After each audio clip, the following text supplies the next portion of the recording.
গত কয়েকদিন ধরে আবহাওয়ার বিরূপ প্রভাব পড়তে শুরু করেছে সাতক্ষীরায়। দিন ও রাতের তাপমাত্রার তারতম্যে বাড়ছে ঠান্ডাজনিত রোগ। বিশেষ করে শিশুদের শ্বাসকষ্ট, জ্বর, ডায়রিয়া ও নিউমোনিয়া রোগের প্রকোপ বৃদ্ধি পেয়েছে। আর এর প্রভাবে গেল কয়েকদিনে সাতক্ষীরা মেডিকেল, সদর ও শিশু হাসপাতাল সহ বিভিন্ন বেসরকারি ক্লিনিকে শিশু ওয়ার্ডে রোগীর সংখ্যা বেড়েছে কয়েক গুণ। ডায়রিয়া হচ্ছিল, তাই ডায়রিয়া ওয়ার্ডে গেছিলাম। ওইখান থেকে একটু সুস্থ হওয়ার পরে এইখানে এসে দেখি যে নিউমোনিয়া হয়েছে। তারপরে ট্রিটমেন্ট করার পর থেকে এখন একটু ভালো। জ্বর সর্দি হয়েছিল, পরে ঔষধ দিয়েছে, সারে নাই, পরে 9 দিন ভোগার পরে হাসপাতালে আইছি।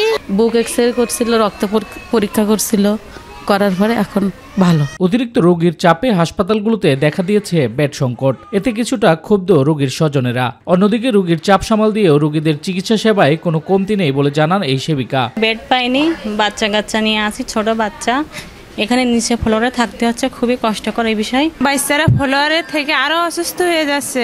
আমরা বেড না হলে অনেক অসুস্থ বাচ্চাকে নিয়ে আমরা খুব কষ্ট পাচ্ছি। আমাদের বেশি অংশ এখন ঠান্ডা, সর্দি কাশি জনিত বেশি রুগী বেশি ভর্তি হচ্ছে। বাচ্চারা জ্বর সাথে সর্দি কাশি সাথে সাথে আবার পায়খানা প্লাস বমিও নিয়ে আসছে। ঠান্ডাজনিত রোগ প্রতিরোধে অভিভাবকদের সচেতন থাকা সহ পুষ্টিকর খাবার এবং অসুস্থ রোগী থেকে বাচ্চাদের দূরে থাকার পরামর্শই চিকিৎসকের। শীতের মৌসুমে বাচ্চাদের ডায়রিয়ার প্রকোপ কিছুটা বাড়ে।